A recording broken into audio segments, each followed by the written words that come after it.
All right, guys, we are back again with the Dynamic Man podcast, episode 19, the impact of dad bods and past partners. Now, this is going to be a short show today, 20 minutes long, okay? We're going to get straight to the point with it. This has been, I put this show off because there's been other stuff going on, other content I wanted to cover, but I put out 2 polls about 2 weeks ago now. I put one out a few days after the other.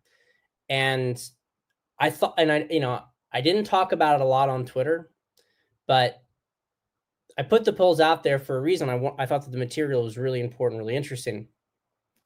The first one was about dad bods. And the reason this matters to me is that I don't, there are perennial debates on Twitter about how much looks matter with guys. The old school pickup artist always said that looks don't matter that much. It's about your game. Some more red pill people talk about, it's your resources provisioning.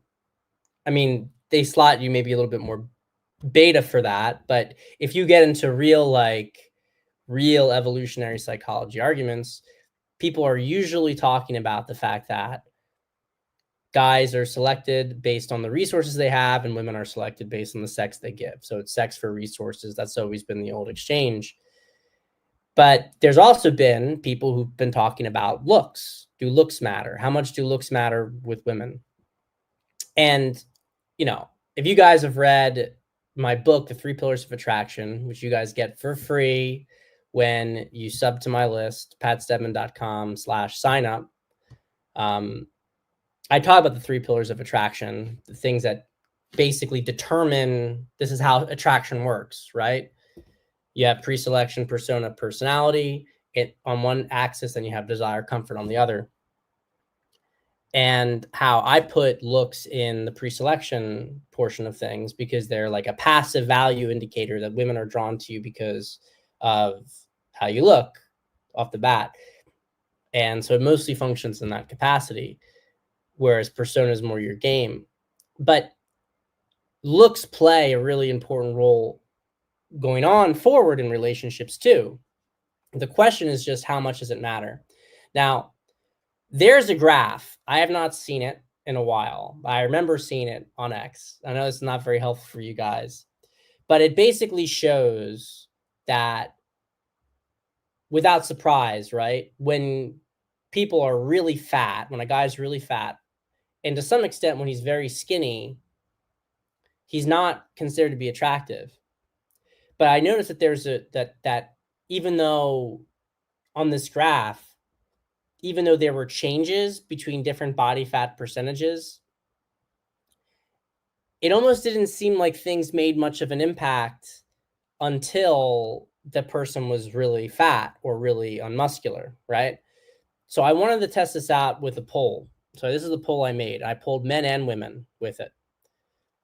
So I said, women in serious relationships with men who lost the dad bod and got fit, which is less than 15% body fat, okay?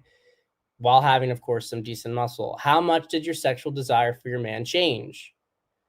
And these women said, we had about 300 votes here, right? And these women said, half of them said basically, a little less than half said didn't change at all. And a little more than half said changed a little, changed a lot, with like a 40-60 split.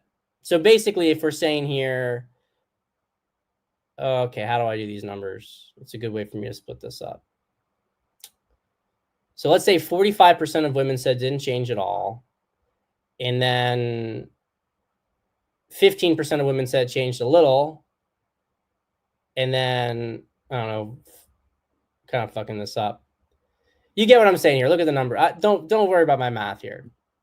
But like, it's about 25% said change a little, and 35% said change a lot. There we go. 45% didn't change at all. 25% change a little. 35% change a lot. Okay, so it's almost like half didn't see any change, and half saw some variation of change. And now I have men here. It's basically the same, right? We got a few more votes here. 450 votes. the proportions are basically identical. So a little less than half said didn't change at all. And of that little more than half that said it changed, a little more than half said it changed a lot, and a little less said it changed a little. This is very, very interesting, right? Men and women, perfect corroboration here. It didn't make a big difference. Now, here's the thing that's relevant. We're not talking about being overweight in a official sense. Some guys will say the dad bod is like 30, 35%. That is not true. That is just fucking fat. You're just fat in that case. Okay.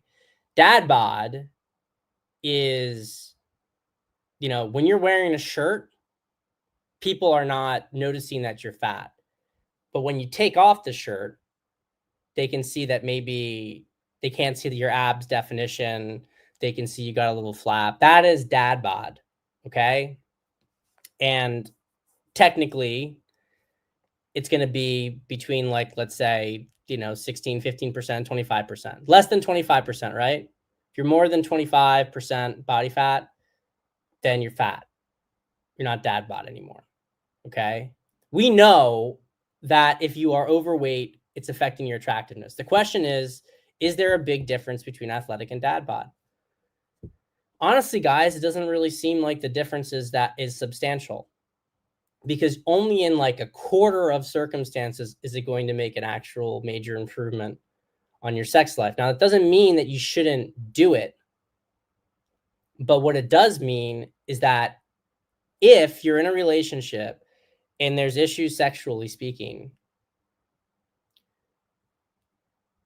the silver bullet is probably not the dad bod. Now, the reason I wanted to talk about this, though, is not to discourage you guys from getting in super great shape, nor is it to rationalize my own dad bod, because I am not under 15% body fat. I don't know exactly where I am. I'm probably around 20%, if I'm being honest here. So I got 10 to 15 pounds to lose. But I'm wondering here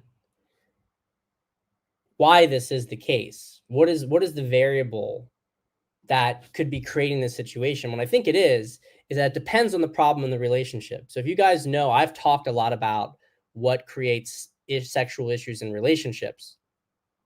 And some relationships, the problem is comfort. Some relationships, the problem is desire. My contention has always been the majority of relationships actually suffer from comfort issues, not desire issues, when sex isn't happening. It has to do with communication breakdown, trust, safety breakdown. It doesn't have to do with the fact that she doesn't find you physically attractive. It's other stuff going on. This poll kind of corroborates that, right? Because it's showing basically half the time you can get more fit and it doesn't impact anything sexually in the relationship, which means that you're addressing the wrong variable. Now, it's not to say that you shouldn't do it. It's just saying that the reasons that you're doing it, you're not addressing the block, because there's different blocks. If you're a nice guy, but maybe you're a little too soft in terms of how you behave, you're a little too, accessible, or it could be because when you decide to go to the gym, it's changing your attitude too. Now you're more disciplined. I think there's multiple factors going on here, that when these guys start to get fit, the women are really into them. Now, it's certainly possible that the visual aspect of things is the main criteria, and it could just be the woman you're dealing with. It could be the woman you're dealing with, right? You could be dealing with a woman who is really just visually stimulated by a guy, and when you get this addressed, things change. Also, another variable that wasn't addressed in this poll, if you're trying to really control for stuff, is how much were they having sex before? So is it that they weren't, what do these guys and women mean when it said a lot more interested? Does that mean they went from having sex once a month to once a week? Does it mean they went from having sex once a week to every other day? Does it mean, you understand what I'm saying here? There may be some guys who are having sex every other day in their relationship and they get in better shape and it doesn't affect anything at all. But because they're already basically having sex at the maximum that the woman wants to have sex with them, right? From a long-term perspective. I know some red pill guys will balk at that, but just reality is as it is. You know, you have different mismatches in sex drive over time, but women can still want to have sex with you a lot. I think most people would say that having sex every other day is a lot in a long-term relationship, or at least it's certainly a sufficient amount for most guys, even if they would prefer to have it every day or twice a day. It's not, well, we wouldn't call it a dead bedroom is what I'm trying to say right here. So the bottom line is that if you're going to get in shape for yourself. Don't necessarily expect it to fix your woman's sexual desire for you, especially if you're doing it to get her validation, to get her more sexually interested. Your need for validation is going to shine through and probably affect it. But I think it's one of these things, like your mileage may vary based on other variables within the relationship. The main point of the poll and the main takeaway I got from that poll is that you can't view it as a silver bullet. Once you're in that under 25% body fat range, the impact of getting more fit is not huge. Whereas when you're over that, it's definitely a problem. When you're overweight or obese, it's definitely a problem. So get into the athletic range for your own health. You're healthier that way. It will certainly help you, in most cases with women, but may not help you that much when it comes to sex. And, John Haskins here says, I agree, it is most likely a comfort issue. Yeah, I think that's what happens in most cases. Because remember, the vast majority of women got into relationships to begin with because they were already attracted to you. That's what I keep saying about this. I harp on it. Like, the desire was there. You can lose desire in a relationship, but a certain amount of desire had to be reached in most cases for her even to want to be with you to begin with. Usually the frustration is just that she feels neglected or misunderstood. So the second thing I talked about was, and this is going to be controversial, I don't mean to trigger people. I literally did it. I'm not trying to be Ayala, right? But I literally did it for research. Like, I was curious because you hear a lot about body counts and how it was bad and how people shouldn't have done it. There's problems with this poll as well, we'll get to. But I asked women and men, and again, results there was a corroboration to some extent here, but there was also a big difference. So look, you can see that in the case of women, I'm going to mess up these numbers again. Well, okay, so I should have done these stats beforehand. Sorry, my math is so bad, guys. Basically, like 40% enjoyed it and 30% didn't, and 30% said it didn't make any difference. So like with women, the average here more or less is that it didn't hurt or help. They could kind of take it or leave it, with maybe like a slight, leaning towards it was a little fun, it was worthwhile. And again, we don't know the numbers we're talking about here. We don't know exactly what those sexual experiences were. But the bottom line is, for women, having premarital sex was not overall a big thing one way or another. You had slightly more women than not preferred it, but not by huge margins. Basically, for every 3 women who enjoyed it, 2 didn't, and 2.5 said it didn't help or hurt. That's basically how we're at right now. Married men, on the other hand, much bigger differential here. So a small number said it was disappointing and sucked. And a little bit more than twice that said we're kind of indifferent to it. But man, like overwhelming numbers said they enjoyed the premarital sex they had before. This is very interesting. This is a very interesting verdict. And, again, this isn't endorsing it. This isn't saying that. And also self-reported polls, just because they say they enjoyed it, it was worthwhile. They don't know what they don't know, right? They don't know, did actually having those experiences mess stuff up in their relationship? Are people not considering this, right? People can say they like to do bad things, but it doesn't mean that those bad things were good for them, even if they enjoyed them, right? Unfortunately, we don't always regret every bad thing if we don't understand the consequences of what it's cost us if we had something good. So I'm not trying to endorse this stuff, but I do think it's really interesting that overall, and overwhelmingly so with men, prior sexual experiences were viewed positively. And I don't know if this is positive, they enjoyed it, it was worthwhile, and they're saying it didn't affect their current relationship. Because I know that guys, okay, I work with guys, right? And interruption here, but Uncle Guns, reminder to like and subscribe. Find more of Pat's content on my newsletter in the About section of the Home tab. Uncle Guns is amazing. I love Uncle Guns. I met him on Tony Bruno's show way back when. And Uncle Guns is doing the promotion stuff that I suck at doing. So yes, smash that like button, subscribe to the channel, and join my newsletter.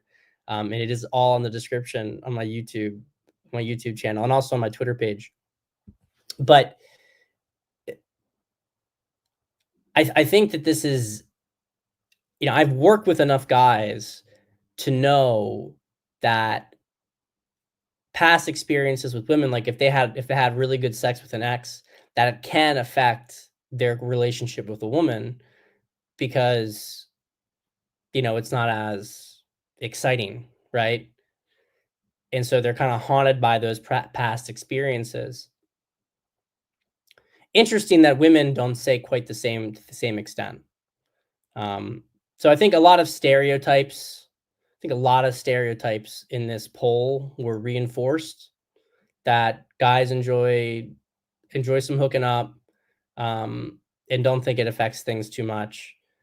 Women a little less so, but women still, more women than not, still enjoyed their past sexual experiences. So don't know what to say about it, guys. It is what it is. This is what the data shows. Does that mean you should do it? No, it's not. Doesn't mean that. And I can tell you from my own perspective here, very much a mixed bag. You know what I mean?